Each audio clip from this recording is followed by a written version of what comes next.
Lord Moylan. My Lords, I too welcome those noble lords who have made their maiden speech. Given the shortness of the time, I've chosen to focus on one very, very narrow point. In fact, a single line at the back of the Budget Red Book in Table C6, which shows the EU financial settlement, a single line there on that particular topic. And in addition to showing the £11 billion paid in 2019-20, the outgoing sums estimated for the ensuing 6 years add to a further £37.9 billion, much of it front-loaded to the next 3 years. These are net figures, and they do not include any gratuitous payments we might be making for voluntary participation in EU programmes. My Lords, these are huge sums, and they should not be brushed away.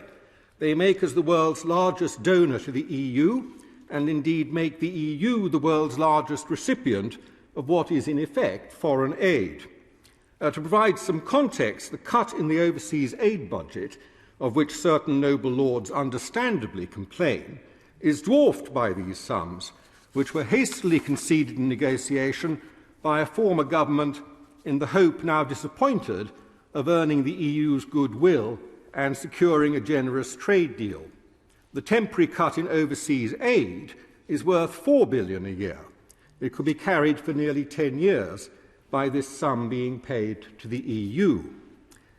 Now, of course, some noble lords will argue that these enormous payments to the EU are somehow owed by us because set in a treaty. But there is talk of a renegotiation of the withdrawal agreement in respect of the unworkable, economically damaging and societally disruptive Northern Ireland Protocol. If that extended to a renegotiation of these payments, I can assure my noble friend the Minister that many in this country would rejoice, as would many desperately poor countries overseas, who it might be considered had a greater moral right to such subventions.